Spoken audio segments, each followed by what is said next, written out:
观众朋友，早早欢迎收看8月20公司台记台早起新闻，我是田雅纯。先头起先来关心美国总统川普宣布，因为甲加拿大有达成协议，决定要延后对加拿大加扣50%的报复性关税，要延后3日。即么两国之间紧张的情势有较缓和。美国总统 Trump 8月19日白宫证实，原地美国时间19暝时生效，对加拿大要扣50%的报复关税，已经正式延后3天。We delayed it for 3 days because I think we have a deal with the Prime Minister and good deal for everybody, so that's good. 美国贸易代表格里尔，也有加拿大负责对美贸易事务部长勒布朗，19日华府拢对订定最后协议文本真有信心。We're very happy with where we ended up. We needed to protect supply management. We needed to ensure that the supply management regime remained entirely intact, and I'm confident that that's the case. 美加两国的高级贸易代表，当地时间17到18，伫美国华府进行11点钟的最后谈判。双方针对汽车关税调降、棉制品配价等核心争议进行真激烈的讨论。这当中，川普甲加拿大总理马克卡尼也直接通过电话。川普18暗时伫社群媒体答文，宣布达成协议，关税延3天扣。卡尼也低调证实谈判有实质的进展。Trump 今年7月20日，以不满加拿大长期对美国产品实施歧视性、无平等的贸易态度做理由，决定引用1930年关税法第338条，对加拿大加扣50%的关税，包括酒类、棉制品、红门头、服装，也有曲棍球装备等等。根据上新的谈判的进展，加拿大有可能对美国农产品、棉制品来开放市场，取消对美汽车的报复性关税，而且解决部分加拿大省份限卖美国酒的问题。另外，要互拜登政府划停的基照跨境送油管计划，嘛有可能伫这项协议当中重启。目前，加拿大代表团已经回国进行最后的文件确认。若准文件无法度及时定案，这批关税预计台湾时间8月2日中昼12点01分有时会生效。公司新闻景元庆编译。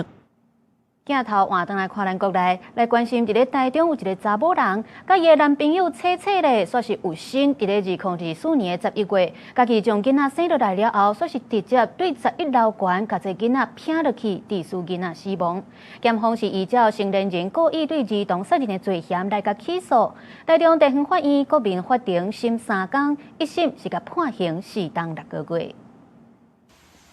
穿乌衫线鞋的查某人判决听说，含律师快速离开法院，对媒体的问题拢无回应。线鞋查某人伫2024年11月涉嫌甲拄啊出世的后生按11楼房间的塔门，车落去社区的花亭，一直到迄天9点才到花亭已经死亡的查甫婴送病院。检方照成年人挑工杀害儿童罪甲起诉，国民法庭伫19照刑度较轻的刑务杀人罪。判4年半。其实主要的争执重点是在于说，到底当下的情况有没有到真的不得已的选择。有律师认为，国民法官应该是照被告迄阵的心态做判断，不过这种判断是真歹讲。若是检方上诉，二审法官可能会无同见解。检方调查，24岁姓谢查某人伫2023年9月，甲姓曾的前查甫朋友未婚生一个查某囝。2024年3月，两个人分手。不过分手进程，姓谢查某人佫已经有第2胎。同一年11月28日透早3点，家己一个人踮咧厝内，甲查甫囝生出来。被告出庭的时候讲，由前查甫朋友叫伊做保证人，贷款100万，说无爱摕钱出来饲查某囝，才气恼甲后生害死。事后感觉真后悔。内审基金会认为，律师案件的当事人应有经济感情照顾这块压力，佫无得到原生家庭支持，再造成悲剧。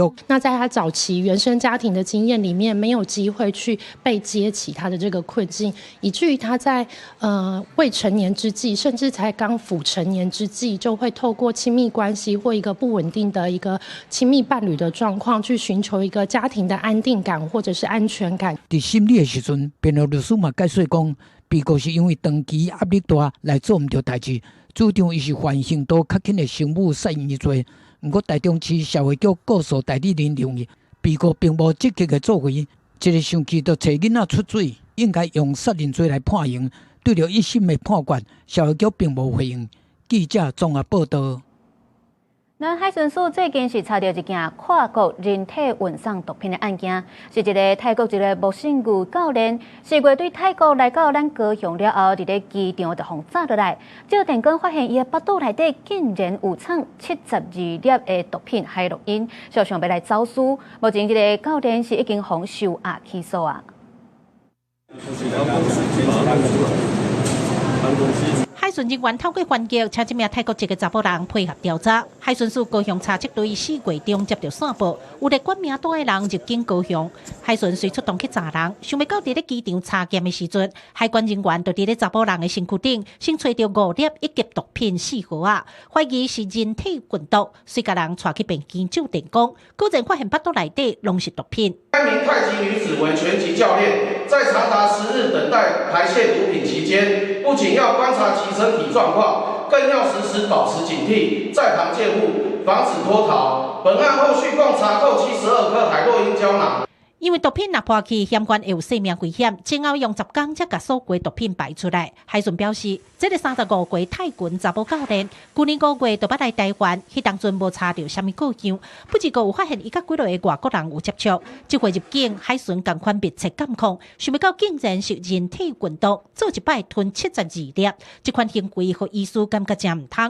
除了可能会甲肠仔生害以外，只要毒品流出来，就会危害生命。这个包装一旦破裂或渗漏，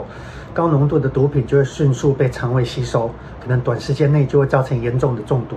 以海洛因来说，这个患者就可能嗜睡、意识不清、瞳孔缩小、呼吸变慢，严重甚至呼吸停止、缺氧、昏迷或死亡。海巡表示，这回查到4盒啊，总重量大约289公克，市价价达360万。现在高雄地检署也按照毒品危害防治条例，对这名查甫教练正式起诉。记者柯家祖、超用高雄场报道。天气报你知，今仔日各地天气拢较无稳定，全台湾拢会较到落大雨，尤其在南部雨会落真大，高温大约是28至29度，因为其他地区是31至33度。因为受到低压带甲西南风的影响，今仔日南部地区这雨水拢会较高。气象署针对花莲、台南、高雄甲屏东4个县市来发布大雨特报，因为北部地区伫过昼了后，嘛会较高落雨。继续来关心今年的第18号风台沙丁尼伫昨下晡形成，气象署预告这风台未来是往西北边，也就是这琉球群岛的方向去。后礼拜3才会较接近咱台湾，对咱的影响有偌大是也搁来观察。大台北伫过昼了是一日啊落雨，一日啊阁无落，受到低压带影响，过昼了各地天气无稳定。今日第18号的风台沙丁尼伫19下晡2点生成，气象署暗算伊未来的路径会以偏西北西的方向对琉球附近的海面刷过去。后礼拜3挖琉球的海面影响台湾的程度，阁有真大的不确定性。如果高压还是持续比较偏强，那有可能会持续比较偏西北、偏西的方向往台湾这边靠近。那如果高压比较弱的话，大有机会就是逐渐在琉球附近海面就逐渐北转往日海这边移动。目前各国的移步路径是以日本气象厅相对上北边，美国海军的移步路线小可偏南。不过对西北西行的大方向拢是一致的。专家分析，风台在行到琉球附近的海面的时阵，才有转向的可能。敢会亲像前2个风台北海底和包围共款扫过台湾北部的海面，因为已经在移步的后期，目前无法度推估，但是要注意这风台的强度会一路增强。将来它的强度的话，目前的模拟来看，至少会达到这个中台的上限，甚至于达到强烈台风都有可能。专家提醒讲，这礼拜要先注意台湾受到附近低压带影响，加上拜四开始西南风增强，全台湾的天气拢无稳定，尤其南部、中部和东部的山区较会落大雨。拜5到礼拜，中南部和东南部有可能会落大水雨。风台这礼拜离咱阁真远，后礼拜开始是愈来愈近，必须要持续注意上新的动态。记者综合报道。今仔日的报纸写啥物？咱先来看《中国时报》。三军总病院的内湖院区是传出伪造文书，将意外死亡的患者写作破病死亡了后违法做器官的仪式，检方拢总约谈7个人，其中涉案的2位医师拢以10万块来交保。再来是《自由时报》，总统赖清德宣布，对今年7月初1开始增加第3类型战斗部队的加级，包含战伤医疗、工兵、心理战部队甲宪兵部队等等，官兵逐个月会当加领4000块的加级。落尾是《联合报》，全国商业总会理事长柯书普向两岸主管机关来申请中原制台湾往回中国西安的包机。咱的民航局是以这飞航日期无属于会当申请的制限期间来拒绝包机的申请。立法院三读通过台湾二校省长未来考照条例，行政院是唔副署来处理。目前计共有7届唔副署去予立法院长韩国瑜真不满，批评讲执政权搁较大，嘛无比宪法搁较大。那行政院长倒应台的回应讲，违宪的法案是无法度来实施的，这是行政院的责任。调查对决是愈来愈严重，行政院宣布无要复苏立法院三读通过台湾二校省长甲未来考照的条例。立法院长韩国瑜伫面册讲动话，骂行政院长倒英台，质疑到底是谁予行政院权力会当一届搁一届拒绝面对立法院三读通过的法律，强调执政权搁较安怎大嘛大袂过宪法。若倒英台是火枪断去，点名韩国瑜主导的立法院一再来破坏宪制的权力分立。破坏国家的财政纪律，批评韩国瑜古册是读袂少，也毋过宪法甲预算法是袂记得爱好好读。不负责的权利来自宪法，这是宪法赋予我们。如果立法院能够容许这个违宪的法案一直出现，那行政院的责任就是让这些违宪的法案不能实现，这是保卫国家必要的责任。针对党院长林来7届无要复苏，互在野党是心光火燎，若被批评行政院长毋是立法院的太上皇，若面对三读通过的法律案，认为讲行袂通，应该照规定提出合议，也是失宪。若民进党立委是批评韩国瑜失格，是无愿意守护国会尊严的立法院长。有可能他这个当了几十年的政治人物之后，他早就把中华民国宪法抛诸脑后。所以他动不动就说我们立法院三读通过的法律是违宪，违宪在哪里？是他说的算吗？我早就很不耻他这种行为啊。行政院就不顾军警消的权益，不在意台湾儿少的福利，不管地方财政恶化死活，反正我就是独裁。行政院大于立法院。当国会协商功能完全没有办法发挥的时候，他假装中立；当国会有重大争议法案硬要三读表决硬闯过关的时候，他就只会敲下议事锤；当国会发生朝野冲突的时候，他假装没事。目前115年度追加预算案，也有116年度的总预算案，也无送入去到立法院。外界关心立法甲行政的关系恶化，敢会去扫到风台尾？哪位表示会按照定数来做审查？啊，毋过嘛讲知影就要想对策，避免行政权爬去到立法权的头壳顶。记者综合报道。另外，立法院是继续来排审食安法部分条文的修正草案，针对着中联问题，有的相关业者真紧就互起诉。民众党的吴国昌就讲，这是要替官员来脱罪。那卫福部长赵宗良就强调，毋是考虑到伊个人，是为着食安制度来负责。中量邮局验出致癌物苯并芘超标案，台中地检署今日侦查终结，以违反食安法等罪嫌起诉中量邮局以及下游福寿、福木邮局、泰山等4间公司的高层，总共15人。对此，民众党主席吴国昌质疑，检调起诉业者是咧替官员脱罪。卫福部长赵宗良回应强调，感谢检调查明真相，将会负起责任，修补食安制度。那个人是不是要留落来，也无暗算。我想我一直在谈去留不在我心中，我们的责任就是赶快把制度该修补的修补，那么把这个油品的安全还给国人啊，这个是我们应该要做的事情。为了要修补食安空芳，立法院卫生环境委员会19继续排审食安法部分条文修正草案。行政院提案的版本修正的重点包含5大方向，包括强化源头的管理、制停的管理、加异常的通报、强化品质管理、加强化数位治理等。未来发生重大食安事件，中央会当成立食安指挥中心，各甲网络购买食品纳入管理，各部门大毛依据的义务。不过在野立委认为，各爱明定预防性落市加重新上市的标准。20% 的一个神秘的会议记录，还有一个下架原则哈，一直到很后面我们才看到政府完全的把它做一个揭露的动作，但为时已晚。另外，行政院办的草案嘛，明定业者必须爱伫发现产品异常起算24点钟来通报，那违法罚款上悬会对现出是300万提悬到3000万。记者综合报道。国际上要紧来关心美国甲伊朗的60天谈判的期限是结束啊，到打1月达成协议。这美国总统川普就表示讲，无想要来延长停火备忘录，而且佮讲会当甲这红竹海峡宣布做因美国上新的领土。因为伊朗这边就表示讲，因愿意对话，也毋过若是这美国无愿意照拼照行，因也是会继续来封锁海峡。美国伊朗谅解备忘录的60天谈判期第17号满期，川普的态度变强硬。18日，伊伫家己的社群平台表示讲，目前并无和伊朗咧做任何会谈还是对话，嘛无得安排。海上的封锁共款是有效，所有的水路拢已经刷掉还是变掉，霍姆兹海峡会当顺利通航。另外，伊阁发布一篇新的文章。伫地图顶面，甲霍姆兹海峡标示做美国的新领土，算是美国对这个海域的控制权。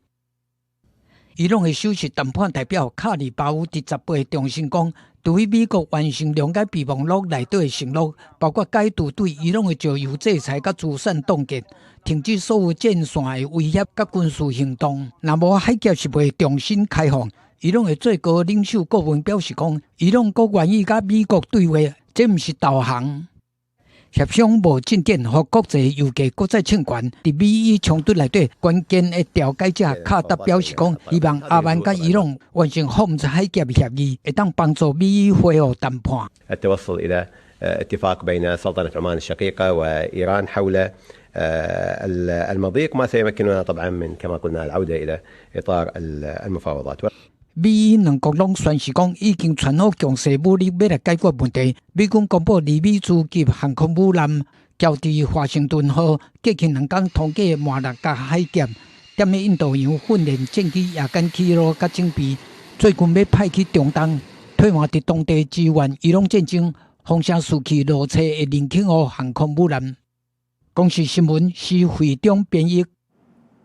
美国甲南韩17展开联合军演，也毋过这美国总统川普说是中途决定，要甲演习的时间缩短一半。那亲像就是要向北韩来展现优先，取消第2阶段反攻北韩侵略南韩的部分。这也是川普伫第1任期以来，搁再取消这美韩军演的演习项目。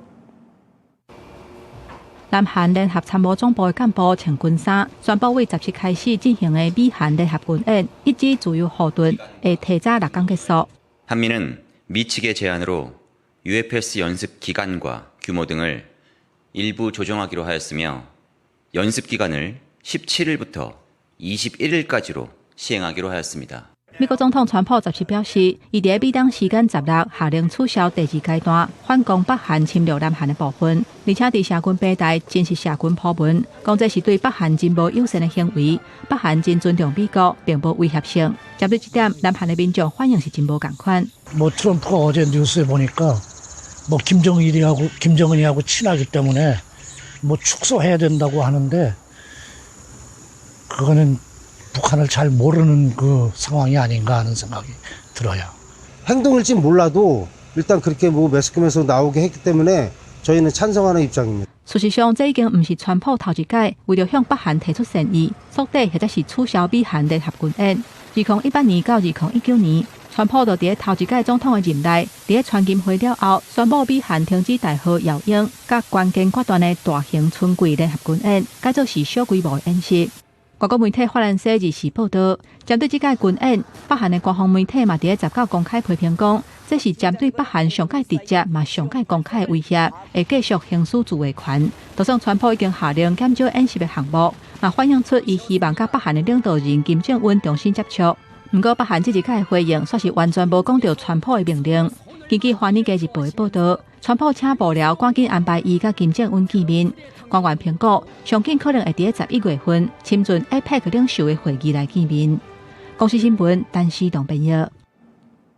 来看44岁法国的太空人阿迪洛，甲49岁美国的太空人梅隆，因要去执行太空任务，甲太空对地通信的天线来拆掉。这位阿迪洛是有史以来头一位进行太空活动的法国查甫太空人。另外 ，NASA 也公布美国也公布这月球的新影像，迄是 SpaceX 拉用9号火箭的第2级推进段，初5时去弄到月球了后，即嘛是出现一个18公尺宽的坑。画面内底一个美国的太空人梅隆行出太空站，随来法国的太空人索菲·阿德诺嘛离开船舱。两个太空人伫咧18执行一项任务，要甲国际太空站外口一个各种的太空对地球的通信天线绑起来。这是阿德诺头一摆离开船舱，伫咧德州休斯顿的任务控制中心嘛特别向伊致意。Sophie, at this time you can perform some translation adaptation to get used to your new environment. Welcome to space. I feel very good now and ready to go. I'll just wait for Emil feathers to be clear before I leave.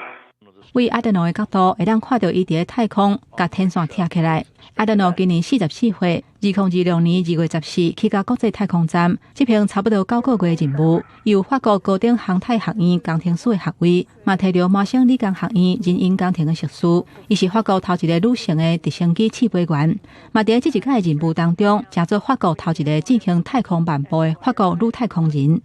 这一届的任务，原底是要甲一组太空站对地球表面的通信天线换掉。这组天线是国际太空站甲任务控制中心之间真重要的通信媒介。因为任务的过程当中有延前着，两个太空人敢来当甲各种的天线贴起来，再个另外排时间甲幽闭的天线倒起来。另外一方面，美国太空总署 NASA 伫咧18公布月球新的影像，显示 SpaceX 猎鹰9号火箭第2节初5的时阵弄到月球，造成月球的表面有一个差不多18公尺宽、深度无甲3公尺的坑。NASA 月球探勘轨道飞行器等待6天的时间，等月球这个坑的地点，我入来会当翕到的范围。随来为97公里的高度调整角度，翕到上新的影像。进前南韩的探测器嘛捌翕到这个坑，不过这一届 NASA 翕到的记录是目前看到上界清楚的。国际新闻张淑芬编译。国际有什么要紧带，带大家做伙来看世界。美国国务卿罗比奥指控国际刑事法院越权来调查，佮对以色列总理纳坦雅胡发布逮捕令，所以宣布要制裁国际刑事法院的院长。马西发生重大车祸，那像是托拉库违规驶入去对向的车道，包含托拉库的司机在内，造成23个人死亡，也有真侪人受伤。当地政府是宣布全市来哀悼。昆安发生一架观光直升机摔落来事故，拢总有7个人罹难，有5个是美国人，也有厄瓜多的情报局长翁阿某也是不幸死亡。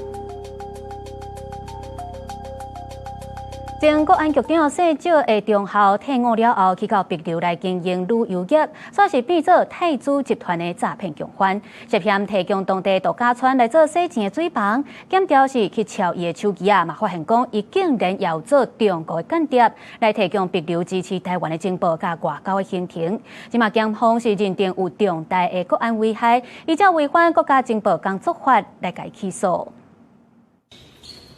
泰铢集团逼出伫台湾洗钱上百亿的备案，前公安局姓赵的中校，却变做诈骗的共犯。伫咱国的友邦逼流经营旅游业，伫疫情的期间涉嫌提供当地的度假村，和泰铢集团当作是洗钱的水房，红列作被告，以120万交保。检调深入追查，发现姓赵的中校早就和中国单位 GBD 公共文化外交交流中心吸收，变做中国的间谍，分别伫2021年4月、5月期间接受指示，探听逼流伫世界卫生大会 WHA。支持台湾的相关提案和结果研判，向中方来汇报。2022年3月，各探听逼流主办咱的海洋大会的证据，提供中国咱代表团的人数，带队的官员大小等主席。对抗的是中国对台湾的威胁，没有想到呢，退伍30年去帛琉做生意，竟然甘愿当诈骗集团的共犯，也甘愿当中共的走狗哈，背叛自己的国家哈，这是非常让人家唾弃，而且不可原谅。检调调这细节的手机对话记录，掌握伊替中国做情报工作的证据线索。新的地检署侦办指出，讲这非机密资讯经过整理，同款是有重大国安危害。19照违反国家情报工作法甲细节的起诉，会当处3年以上10年以下有期徒刑。学者分析，过去对中国间谍案，重点是抗敌敢有漏泄机密，不过这样会当看出，就算是网络的公开资讯，只要有搜集的行为，那有可能危害国安面对刑责。比如说，我们跟帛琉有什么这个在，比如说大家在协商的这些问题需要解决的这个困难的时候，当然这些跟帛琉的这个困难点啊，当然也就会可以成为中国利用来拉拢帛琉来打击台湾的。公安局的报告显示，讲对去年到今年3月，中国间谍案起诉58个人，现役退役的军人就占一半。反映出中国是针对退役的军事政治人员做吸收的重点对象。学者认为，讲政府应该加强对退役人员的管理，避免出现国安破口。记者综合报道。第48届国际机灵竞赛9月22至27要伫咧中国上海举办。有传出讲，咱的劳动部长洪新涵是打算要亲身去到现场，甲咱的选手応援。不过，中国国台办就强调讲，一切按照一种原则来处理。因为咱劳动部也讲，也搁咧评估当中，会甲代表团的参赛权益放大升。要把技能培训、分区竞赛，包括全国赛、国手选拔到升学、就业、进入产业，每一段路我们都希望能够接得更完整。7月底举办的全国机灵竞赛，劳动部长洪新涵有亲身参加。9月份就要伫上海举办的国际机灵竞赛，是每2年办一届国际比赛，嘛方合作是职业机灵界的奥林匹克。有70个国家甲地区，差不多1400个选手来参加。这届台湾嘛会派53个选手参加比赛。有风声讲，劳动部想要派部长亲身去参加，甲咱台湾的选手加油。这若有成，会加做总统赖清德上任以来头一个政务官去中国交流的案例。我们劳动部现在还在做各个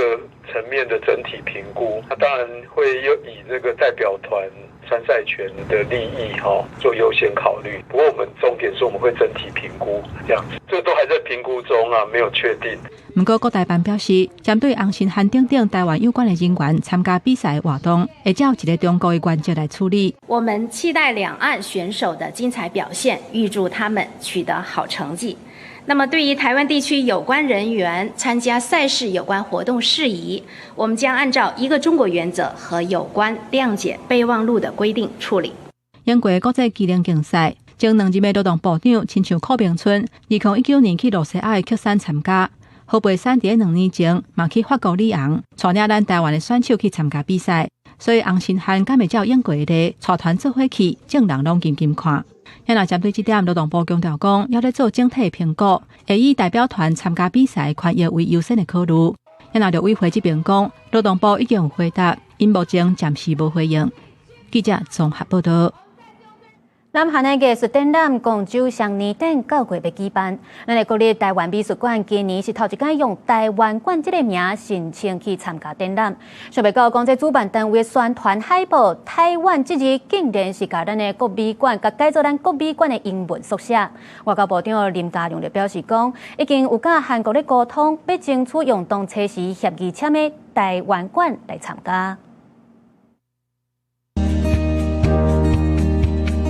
出动吊车挂布幕，韩国广州双年展伫9月初5就要举行。国立台湾美术馆嘛，第一摆以台湾馆的名称来申请参展，但是真正公布的宣传海报顶悬有各国的名，都是敢若无看到台湾。原来主办单位无先通知，就把台湾馆的名改做国美馆的英文缩写 NT 魔法。以台湾馆的名称可以出去参加展览，是一个当然是大家是蛮开心的一件事情。大家很希望以台湾的名义在国际参与以艺文相关的交流这样子。关于政治审查的问题，把这些名字的审查或把作品审查掉，有些艺术家其实蛮愤怒这个行为，他们觉得自己被羞辱到了。策展人和参展的艺术家拢无法度理解，而且发出联合声明，谴责广州双年展基金会是强行甲台湾抹掉，对艺术展览做政治审查。不过主办单位说明，若是以国家的名来参展，必须要予大使馆也是文化部门交正式的核准文件。但国美馆1月时阵是以机构的参与者的身份来签展览协议，但文化部讲一开始的提案时间是3月底，而且所有来配的往来拢是使用台湾馆的名，认为韩方的讲法唔对。我们绝不在没有台湾馆的名字下展出之外，我们也绝不轻易放弃，而且也不排除各种可能的措施做抗议。对于擅改名称那我们会极力来交涉争取，因为还有点时间我们希望这件事情能够有一个妥善的解决林佳龙表示，即马当地拍拼交涉争取，而且特别强调广州伫韩国的历史上是民主自由人权的重要象征，希望主办单位莫违背举办广州双年展的宗旨。记者综合报道。在地消息来关心，高雄美浓市爆出投资的争议，有几位民众出面来指控讲，一位姓曾的查甫人伫去年就引起投资某一间病院美食街单位，会当固定来食红。真侪人投资几10万了后，分红2-3届就无下落，这个查甫人嘛失去联络。即马这个投资人是已经做回去报案啊。这投资的民众伫遮，是因为高雄美浓传出那像集体投资的争议，有几个民众19出面指控讲，有一个姓曾的查甫人伫高雄某一间病院的美食街，咧经营中国挂包的单位，招因做伙投资，金额为10万至50万不等，嘛约定的固定分红，想袂到煞一张空。投入了20万，那时候是有承诺说每个月会给分红，今年的4月份有拿到后续，到现在就都没有再拿到。开幕的日期一延再延，然后后面分红也是，反正我后面也是周转不了，我就说那我投10万就不要投了。有一位赵先生，因为拜登熟悉这个姓曾的查甫人，去年7月份开始分2期投资10万块，对方敢若汇3届拢总5000块的分红了后，就找无人。因为这个姓曾的查甫人有喙水，佮因为对人的信任，连合约都无签，就决定投资。这个姓曾的查甫人，因前某的亲戚朋友，嘛去互伊投资饮料店等等的理由，互伊快上百万去。我个人就将近400。我这边的话是饮料店，他有让我姐去搜寻，但是店面根本就没有开。这个姓曾的查甫人一直互找无人，投资的民众现场用赖打电话甲伊联络，对方一直无接。后来记者打电话嘛转去因信箱，投资的民众这几天甲在地派出所报案，讲因互诈欺。民众报案，指称遭曾姓男子以投资名义诈骗，其中有人投资餐饮生意，后因店家歇业未获分红而察觉有异；另有民众则遭以投资买房、车行等项目为由，陆续投入资金。收受投资金额的一方有没有依约去开设餐厅？如果有依约去开设餐厅，就不会构成诈欺；如果没有依约去开设餐厅，就会构成诈欺。来到病院的美食街单位的扛棒虽然还伫哩，不过已经无做几个月啊。这个姓曾的查甫人却无主动通知投资的民众。警方讲后续会针对投资的内容、甲资金等等来调查，依法移送检方侦办。若若双方投资的纠纷，律师建议讲会当照契约的关系，向民事救济的方向来处理。记者综合报道。有民众伫咧家己看到一只中国制造的座舱电动3轮车伫咧路里走，甚至佫有挂青色假的电动车的车牌，引起网络的讨论。这监理所甲警方拢表示讲，按照目前的法规，这款车是无法度伫路里走的，而且挂假的车牌嘛已经犯法。正我在点光啊，这台有座舱的电动3轮车，慢慢挖边啊停落来。之前有民众翕到这台车伫路面咧驶的相片，放去咧网络引发讨论。这台中国制造的车伫当地方叫做是老人乐，来到座舱内面有冷气，佮奥多拜用的hand道路，和咱国内特别开放的驾乘奥多拜采用的hand道路专用系统无同，加上无通过交通部车辆行驶安全审验，袂当上路。它不属于我们汽车、机车，或是它是属于微电车哈。那我们现在微型电动2轮车是属于2轮车辆，那这辆车应该是它是属于3轮的，所以在台湾是没办法领牌的。那个车后边佫挂青底电动车牌，车主承认讲这是家己打造的。因为我那个工作地方那个停车场要有车牌辨识，那我有登记我的机车车牌，那我就想说，那我弄一个牌子，让它辨识我上下班进出可以。该车车尾悬挂亚克力号牌，外观足以使人误信为监理站发行号牌，构成行驶伪造号牌。车主讲，这台车是2022年联络中国在买的人，对方介绍伊转甲台湾的业者买，进口的时阵佫有纳关税。报关进来的时候，他海关不知道这个车要扣多少税，所以呢，就大概压了3万多还是5万的税金在那边，然后到最后核定的结果是14000还是2万4，我忘记了。不过，关务署对车主的讲法是表示保留，讲会进一步来查明是安怎进口的。因为目前中国制造的重型奥多拜，规台车含引擎拢属袂当输入的项目。之前嘛有业者是对中国进口重型奥多拜的零组件分配输入台湾，才伫咧国内组装。经济部贸易署含财政部关务署这机构佫成立联合小组去查缉靠车而且追查输入的管道。海关在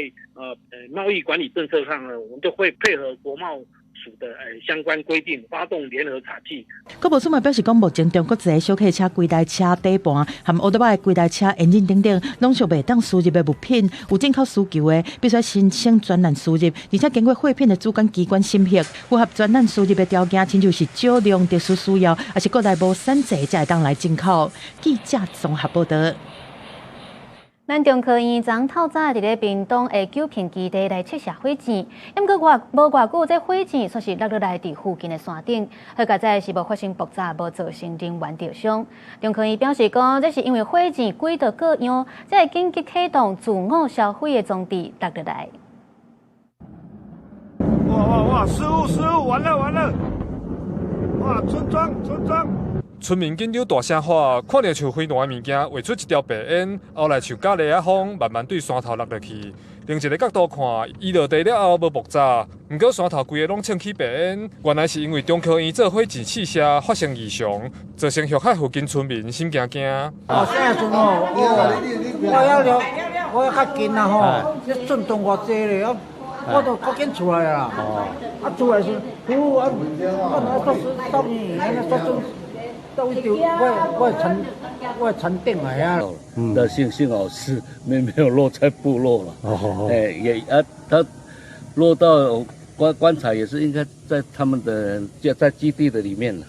不要等我们问了哈。何况有什么状况，你一定要先通知我。中科院的回应原本是19透早6点要做卫星火箭的试射，规划飞行路线是爱对海去，却因为火箭轨道发生异常，中科院赶紧启动自毁装置，想袂到火箭直接翻头，落伫附近的山头，好佳在无造成任何伤亡。屏东县政府紧急发出声明，中科院应该立即调查，并且对外完整的说明。第二点，未查明事故的原因前，应该要暂停试射。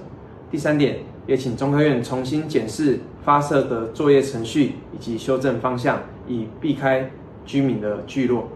屏东县府呼吁九片基地伫事故原因调查清楚进前，中科院要全面停止所有试射，重新检视现行发射作业定时，避免再发生意外。记者柯明哲屏东报道。有业者要伫咧彰化大庄来起一般事业废弃物的掩埋场，不过在地居民就认为讲，这地点是伫咧山坡地，佮有自来水相关的设施，恐惊有污染甲安全的问题，反对开发案。经过审查了后，这环评委员是要求业者要针对污染甲安全性等等这个问题来补充说明，伫咧11月30进前报警在先。反对大海，反对污染。居民夜机啊发口号抗议，有业者要伫彰化县大川乡起一座大约15公顷的废弃物掩埋场，要收废玻璃、土木建筑等等这废弃物。拜三举办第2阶段环评报告书审查会议，为少民众甲环保团体到现场抗议。因表示开发地点是伫山坡保育地，牵涉到侪环境污染甲山区安全问题。就烦恼讲，也像安尼废弃物带落去，就阮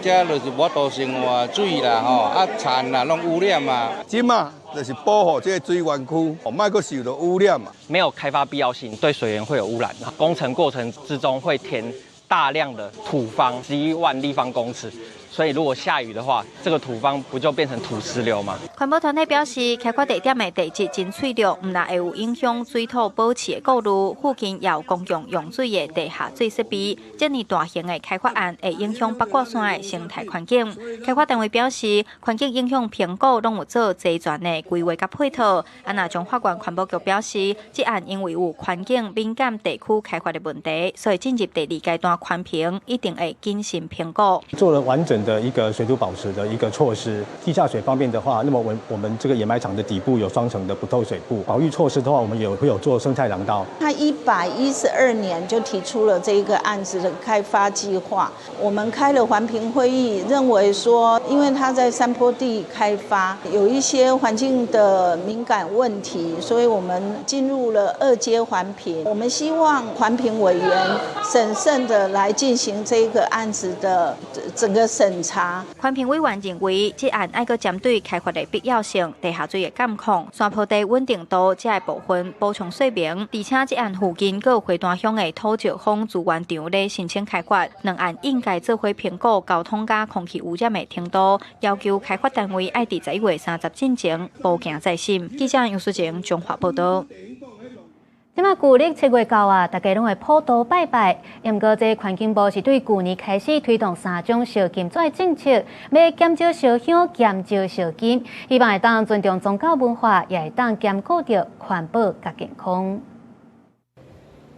人讲有烧香有保庇，去庙里拜拜，通常拢会点香烧金，但是过量也会造成环境的污染。为了维护庙里空气的品质，守护信众志工的健康。环境部对旧年开始推动3种烧纸钱的政策，鼓励用米代替纸钱祭拜，推动一路插一支香就好，无就用双手拜拜嘛会使。另外就是金纸集中，互清洁队统一送去焚化炉烧。集中烧的部分呢，已经有收集到将近4万吨的这个纸钱到焚化炉去，跟各地的环保局把这个焚化炉经过道教的习俗，所以我可以保证我们的好兄弟或是我们的神明祖先，其实经过环保局的这个集中烧，一样也收得到。所以目前呢，这个量已经成长了22%。若有300年历史的目山中顺庙，是这届环境部推动这项政策的示范宫庙。庙方甲台湾大学的团队合作，检测庙内空气的品质，用现代科学的数据推动对环境优先祭拜的方式。松狮庙从今年初开始以米代金推动以后，刚开始的话是3:7比，就是米的部分是三成，那金的部分是7成，那现在已经翻转6:4。所以说那个以米代金的部分，慢慢信众也慢慢接受这个程度。宗教跟环保之间的一些张力的过程里面，我们觉得要有第3个观点，叫做健康啦。今天希望大家讲的是环保祭祀嘛，未来希望可以讲成健康祭祀，健康祭祀，那健康庙宇变成新的方向跟想法啦。环境部表示，未来会甲用米代替金纸，当作主要推动的政策。对源头减少烧纸钱的数量，也呼吁公庙、社区甲民众，甲买金纸的钱摕去做公益，帮助弱势，也等于是做功德。记者顾佑基、王志光台北报道。为着要加强医疗韧性，咱的三军总病院甲科技公司有合作，建立 VR 沉浸式外伤救命术的训练系统，提升医护人员伫咧高压的情境之下，会当当场来判断、加强应变的能力。一个16岁少年，这个月初意外按5楼管摔落来，地势骨盘断了真严重，有大量出血。送到3总急诊的时阵，状况真无稳定。加赛3总采用创新的救命技术，使用快速大量助肺系统，佮合作体内指挥带雷摩亚技术，快速控制出血，争取关键的手术时间，再该救回来。目前佮咧复健治疗。输血的那个温度不够的话，很容易会来不及这样子。失血比补充的血分还快的话，然后就会很严重，就血压位置低，然后人可能就会走掉。当伤的救治1分1秒拢真重要，为了提升第一线救治的能力，三军总病院和科技公司合作，首创建立 VR 沉浸式高阶外伤救命术训练系统，用情景的模拟甲互动式的学习，提升医护人员伫高压的情境之下临床判断甲应变能力，确保医疗体系伫战时也是重大灾难上会当持续运作。VR 可以让我们更身临其境。去沉浸式的，就说哇，好像真的是在现场，你会整个紧张，然后你会各个方面都会有不同的讯息轰炸，然后要互相配合啊，这让我们可以实地的更熟悉。三总强调，这套系统若是为了战争准备、地动风灾也是大型事故，出现真侪伤患的时候，嘛同款用会到。未来会规划甲救治能力按病院送到外口，当重大灾害交通断站，患者无法度随时送来病院的时阵，会派前进外科小组来到第一线，协助重伤的病患，打造韧性创伤医疗体系。记者综合报道。这个月19举行的台湾机器人智慧自动化展览，有16个国家地区来参加展览。而咱台湾嘛有展出咱伫咧机器人的研发甲制作实力。画圆监伫整体空间了，机器人速速锁定特定的2个药管啊，挖进了自照检查，真紧就找出无共的维他命。这是有道新一代主动式的视觉模组，结合 AI 甲光学，描述有道视觉神经，互机器人接到指令了，会晓找物件甲判断，摆脱传统单一动作模式。工厂的应用有很多的是半透明的，或者是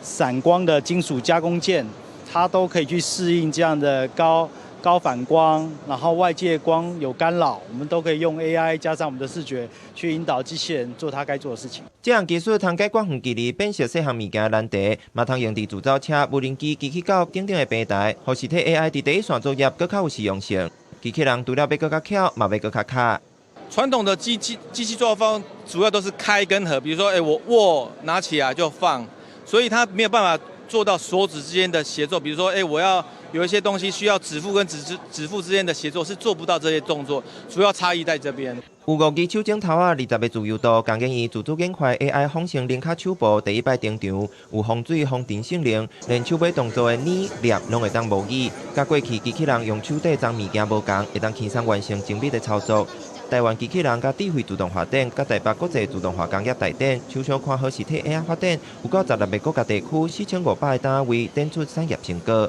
我们台湾的这个机器人都已经用在电子业、半导体业，或者是在仓储物流这个部分。这个是已经有业界这个实际，而且也是赚钱的。机器人产业链伫台湾强大 AI 产业基础之下，更较完整涌壮，业界完整呈现台湾机器人关键零组件强大研发甲供应实力，嘛真互人看重。记者综合报道。除了伫台湾有办展览，伫咧日本嘛有举办国际机器人世界锦标赛。咱的台湾囡仔也摕到真好的成绩。高雄的林园国小派出18个囡仔去参加，拢总摕到1个冠军甲2个亚军。另外，高雄连队的部分，国中组甲高中组嘛有摕到2个冠军，互世界看到咱囡仔的科技实力。囡仔甲球放入去箱底，机器人顺乌线行到终点，甲球倒入去指定的所在。这是2026国际机器人世界锦标赛顺线挑战赛。除了比时间秒数，嘛要比入球的正确率。高雄市林园国小的囡仔最后一轮的比赛，敢若前差1秒，赢过同队的学弟啊，摕到世界冠军。冠亚军拢是家己人，因讲这是上好的毕业礼物。那时候排名是第3嘛，然后我们以为结束了，然后他们大会又宣布说还有最后一次，所以主任就跟我们讲说，就是直接冲了。在比赛的时候，主任有跟我鼓励打气，所以他才让我放手一搏得到冠军。这次我们提早很多开始训练，本来我们都提早2个月，这次提早快4个月，甚至我们为了要参加这个比赛，我们还去参加了一个国内的拉力赛，先去让学生先去练习一下、热身一下。加强训练，增加比赛经验。这回同一个教练带出来林园国小甲国中、高中的看校连队，在19个国家的竞争下，拢总摕到3金2银的好成绩。教练讲，输赢拢敢若差0点几秒，竞争真激烈。林园国小的主任讲，机器人社团伫民国100年成立，这10多年来，学校也不断找找资源提升囡仔实力。今年伊嘛找在地各中合作，互兴趣机器人的囡仔伫咧毕业了后，唔免走去市区的学校读，对当来学。即马阮达成一个合作的条件，就是讲，囡仔虽然读临中，毋过放学了后，嘛是会使搁继续转来阮的社团，接受阮的训练，甲阮做伙组队出去比赛。亚中华民国的国旗上台接受颁奖，学校讲刷落来12月份也有比赛，期待囡仔会当有好的表现，摕到咱的国旗再次骑上颁奖台。记者郭家做邱超勇、高雄场报道。当年伫咧韩国釜山拢会举办国际量船节，咱的台东阿米斯巴拉亚拜部落因的量船队嘛有受到邀请去参加比赛。选区也希望讲未来国内应该也会当来举办国际比赛，安尼因就免家己总经费出国去参加。阿比族巴拉亚拜部落量船队21要参加韩国釜山国际量船邀请赛，19台东县政府到部落授旗，嘛赞助经费，希望因会当互国际看到台湾。巴拉亚拜部落量船队要参加国内各种大大小小量船赛，而且2017年和2019年嘛拢要参加韩国釜山国际量船邀请赛，嘛摕到金牌。选手有做室的，有做水电的，嘛有老师，足侪各行各业拢自愿参加，利用休困的时间来练习，而且逐摆比赛拢是家己装钱。这摆去韩国，无款的钱无够，选手都爱家己贴钱。部落和选手嘛拢希望国内会当举办国际量船赛。出国的比赛经费都是先由队员自己出，然后像我们，因为我们这次我们就是出一个人2万块。我倒觉得建议一下，我们而后呢，台东是不是可以举办一个比较有规模性的国际性的这个龙舟比赛，就在我们台东现有的这个活水湖了。官府就表示，台东县活水湖是真适合的场域，目前这个所在已经交予运动观光科来管理，未来嘛参考部落的意见，举办国际量巡赛。记者综合报道。为着要应对极端气候对食材冲击，伫咧巴西圣保罗有一间米其林3粒星餐厅，因有成立研究中心，是按照雨量等等这的气候数据来设计菜单，真正是看天食饭，也引起大家讨论。极端气候当咧改变餐厅食食的样态。这间伫咧巴西圣保罗金融区巷仔底的餐厅，今年才拄摕到美食评鉴米其林指南3粒星的荣誉。评审的评语是，伊用上界深的方式表达好料理的意义，而且这间餐厅的菜单并不是照传统制开咧行，是看苏当时落雨的量来决定食材。Das chuvas, né? A gente tem época do ano aqui em São Paulo que chove todos os dias, como você falou. Isso vai te dar alguns ingredientes, né? Você tem épocas intermediárias, como a que a gente está, e de repente você tem uma época do ano em São Paulo que fica 60 dias sem chover. E cada uma dessas características te proporciona produtos e possibilidades diferentes.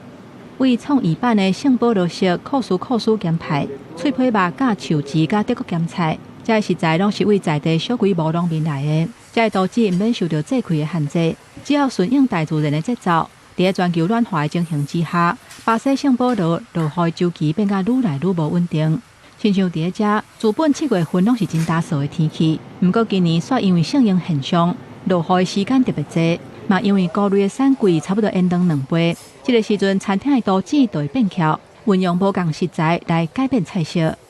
Uma celebração é um restaurante de celebração, né? Não é um restaurante para você vir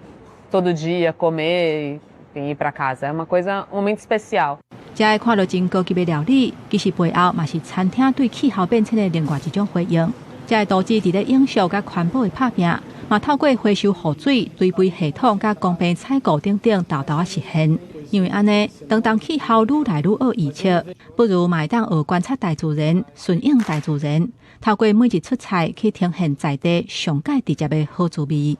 公司新闻洪如梅编译。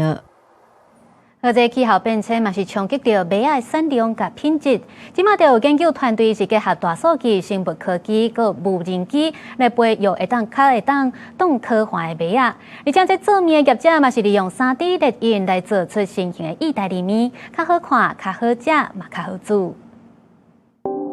意大利东北部埃米利亚罗马涅地区，奉叫做美食国，当地是意大利的国宝，帕玛森起司、帕玛火腿甲意大利面的食材，都兰小麦的原乡。不过，这个地区最近几十年平均气温变悬，小应增加，冬季的生长率变少，小麦生长周期甲五谷的品质受到气候变迁的影响。为着买有意大利面，因为气候影响到小麦的产量，变作高贵的食面。美食国的研究机构和物联邦大数据甲生物技术合作，按源头来改善小麦的种植技术，用科技确保未来几十年全球有又够稳定又够俗的意大利面。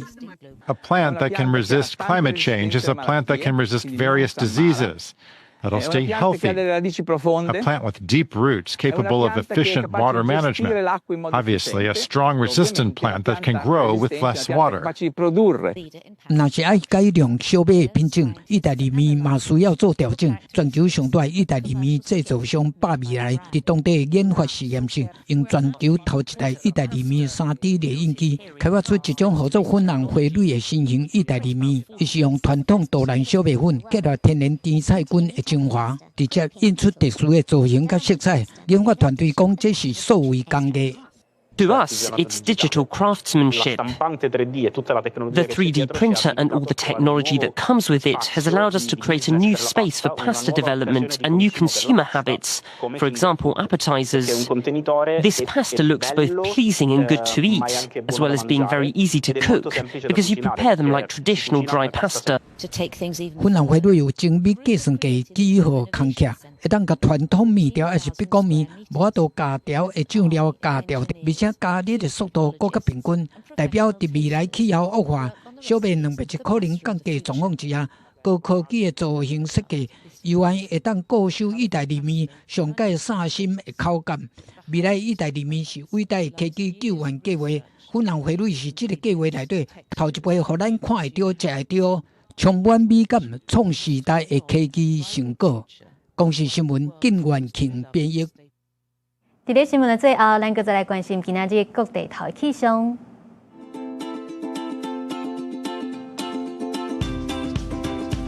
北部地区26度至33度，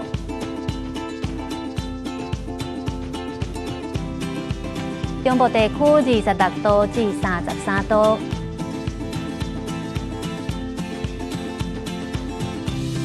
南部地区26度至32度，东部地区26度至32度。一个外头地区26度至32度。继续来关心未来3天的气象。